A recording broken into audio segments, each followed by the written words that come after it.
सोलापूर लोकसभेची रणधुमाळी जी आहे ती सुरू झालेली आहे आणि आता भाजपचे बडे नेते जे आहेत ते सोलापूरमध्ये यायला सुरुवात झालेली आहे। आपण पाहतोय आज प्रदेशाध्यक्ष चंद्रशेखर बावनकुळे यांच्या उपस्थितीमध्ये महाविजय 2024 कार्यकर्ता संवाद मेळावा जो आहे तो या ठिकाणी आयोजित केलेला आहे आणि आपण पाहतोय संपूर्ण सोलापूर लोकसभा मतदारसंघातील पदाधिकारी कार्यकर्ते नेते जे आहेत त्या ठिकाणी दाखल झालेले आपल्याला पाहायला मिळत आहेत। मोठ्या प्रमाणात कार्यकर्त्यांची उपस्थिती देखील या ठिकाणी पाहायला मिळते। त्याचबरोबर महिला कार्यकर्त्यांची देखील तेवढीच लक्षणीय संख्या जी आहे ती या ठिकाणी पाहायला मिळते। आपण पाहतोय आज चंद्रशेखर बावनकुळे सोलापूरमध्ये नक्की काय बोलणार, अनेक प्रमुख पदाधिकारी या ठिकाणी आहेत। काय सांगाल, खरं तर माढ्याचे आपण सहप्रभारी आहात, काय परिस्थिती आहे? आज चंद्रशेखर बावनकुळे या ठिकाणी दाखल झालेले आहेत। माढ्यामध्ये सगळे आमदार महायुतीचे असल्यामुळे माढ्यामध्ये चांगल्या मताधिक्यानं महायुतीचा उमेदवार विजयी होईल याची आम्हाला खात्री आहे। मोहिते पाटलांनी कालच शरद पवार गटामध्ये जाण्याचा निर्णय जो तो घेतलेला आहे आणि त्यांची उमेदवारी देखील जवळपास निश्चित मानली जाते। काय फरक पडेल एकंदरीत भाजपच्या लोकसभेच्या उमेदवारावरती आणि कशा पद्धतीने निवडणूक असेल पुढच्या काळात? मोहिते पाटलाचा जरी धैर्यशीलने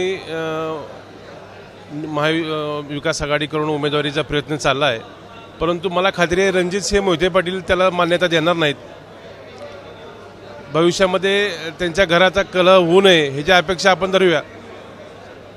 आपण पाहतोय खरं तर झेडपीचे सभापती देखील आहेत। दादा, काय सांगाल, मोहोळमध्ये मोठ्या प्रमाणात वारा आहे भाजपचं, अनेक कामं झालेले आहेत, दावा होतोय, कशा पद्धतीने सोलापूर लोकसभेचं चित्र असू शकतंय आणि काय मोहोळची परिस्थिती असणार आहे? लीड कशा पद्धतीचे मिळू शकतंय? मोहोळमध्ये भारतीय जनता पार्टीचे सर्व कार्यकर्ते आणि नव्यानं मित्रपक्ष झालेले राष्ट्रवादी अजितदादांचा गट तो पण भारतीय जनता पार्टीच्या उमेदवारासोबत आहे।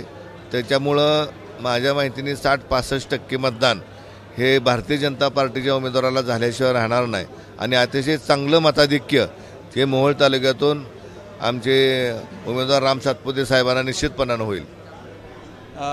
खरं तर मोहोळमध्ये काल मराठा समाजाकडून विरोध होताना पाहायला मिळतोय, काय परिस्थिती आहे, काय नक्की म्हणणं होतं? आपण स्वतः तिथे उपस्थित होतात, त्या गोंधळ ज्या ठिकाणी झाला होता त्या ठिकाणी त्यांचं म्हणणं असं होतं की आमचे पदाधिकारी वाघमारे साहेब यांनी काहीतरी अपशब्द वापरला, तमाशा मांडला असं म्हणत होते, परंतु ते मला माहीत नव्हतं।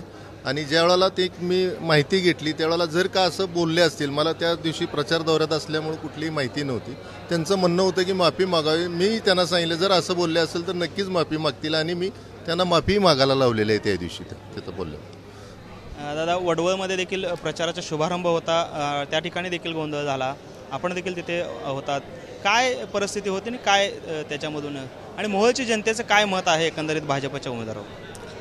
मोहोळ विधानसभा मतदारसंघामध्ये भारतीय जनता पार्टी असेल किंवा महायुतीचे प्रत्येक पदाधिकारी पूर्ण ताकदीनिशी काम करत आहेत आणि वडवळमध्ये त्या दिवशी आम्ही प्रचाराच्या शुभारंभासाठी न येता आम्ही दर्शनासाठी आलो होतो, पण काय राजकीय स्टंटबाज या गोष्टीमुळं थोडंसं त्यांनी त्यांचं म्हणणं मांडण्यासाठी आले होते तिथं।